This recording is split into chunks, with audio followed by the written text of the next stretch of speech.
Hi, it's Writing Wednesday, and this week's theme is romance. So I've decided to dress up fancy, light some candles, and get in a romantic mood. Yeah, like that's ever gonna happen. The fact is, I have a problem with romance. Now, I don't mean in my personal life. I mean, I've been happily married to the same guy for 17 years.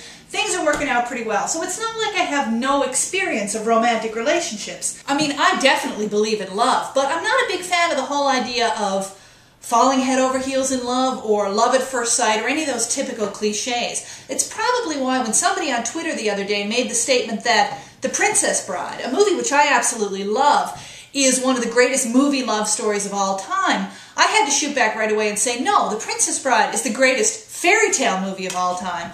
But the greatest movie love story of all time is clearly When Harry Met Sally, because to me, there's nothing more romantic than the idea of falling in love with your best friend. When it comes to choosing from the menu of romance, I would definitely look at Meg Ryan's character in that movie and say, I'll have what she's having. This attitude towards romance even pervades, or maybe even was shaped by, those classic books that I read when I was a child. It's the reason why I think the Anne of Green Gables series, in which Anne eventually falls in love with Gilbert after thinking of him as only a good friend for so many years, is a better love story than Little Women, in which Jo and Laurie should have ended up together, and I will never be dissuaded from my opinion on that. So to get back to my own writing, yeah, I could probably write the heck out of a story where two people are friends for years and eventually fall in love.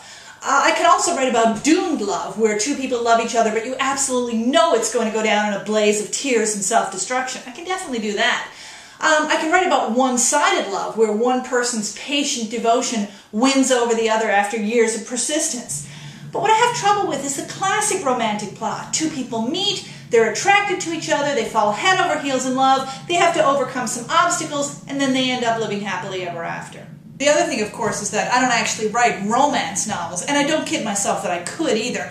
I guess I write what's more or less literary fiction, and that means that a whole world of conventional situations and language that's common to romance novels is not really available to me, because if I use it, then people will say that my writing is cliched and unoriginal. To write a believable, heartfelt love story with the level of subtlety and originality that's expected when you're writing literary fiction, that just stymies me, you know? I put two characters together, as in the current book where I have two characters together literally in a train carriage where they're supposed to be falling in love over the course of the journey, and I find myself second-guessing every word I write.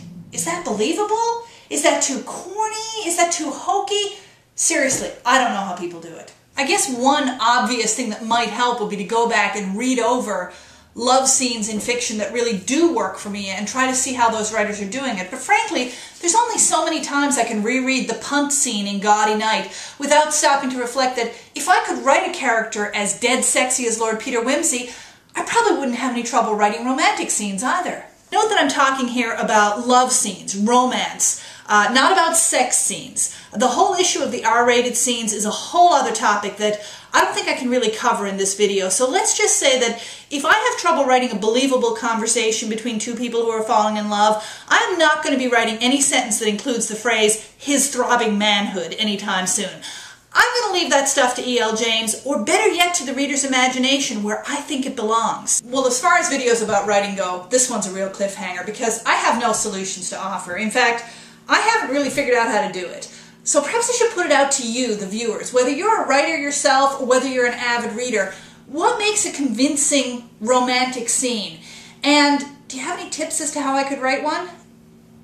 Get back to me. I'll see you next week.